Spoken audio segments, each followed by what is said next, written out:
Nous l'avions presque oublié, les centaines de milliers de réfugiés syriens qui ont trouvé asile en Europe ne sont pas appelés à y demeurer ad vitam aeternam, du moins d'un point de vue empirique. Réfugié est un statut temporaire, personne ne veut tout perdre, quitter sa maison, fuir son pays, perdre l'espoir d'y revenir. Donc c'est clair, être réfugié de guerre, ce n'est pas un projet migratoire, nuance. Le Danemark a choqué beaucoup de Syriens, d'acteurs de la société civile et de dirigeants politiques en prenant la décision de ne pas renouveler les visas de réfugiés qui sont sur son territoire, estimant que la situation sécuritaire en Syrie s'est améliorée et que la situation du retour peut désormais être prise. Les autorités de Copenhague ne veulent pas se retrouver dans un schéma de type Liban, Jordanie, Pakistan, où des populations ont trouvé refuge et ne sont jamais repartis. C'est le cas des Palestiniens, des Afghans, mais nous pourrions également ajouter les Rohingyas, des flux de population qui, aujourd'hui, n'arrivent pas à envisager un projet de retour, car ce n'est pas possible, trop dangereux.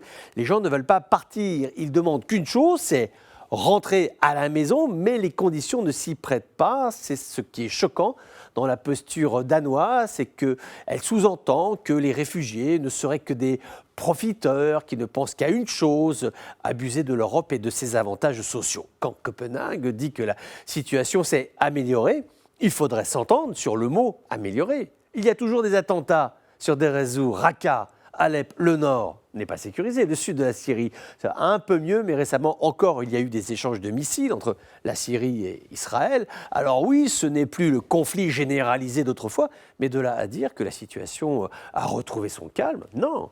Ajoutons la crise économique, la pénurie alimentaire, la dévaluation de la livre syrienne, l'accès à la propriété rendu très compliqué pour tous ceux qui ont quitté la Syrie au plus fort de la guerre. Autant d'un point de vue administratif, le régime de Damas exige des titres de propriété. Que pratique.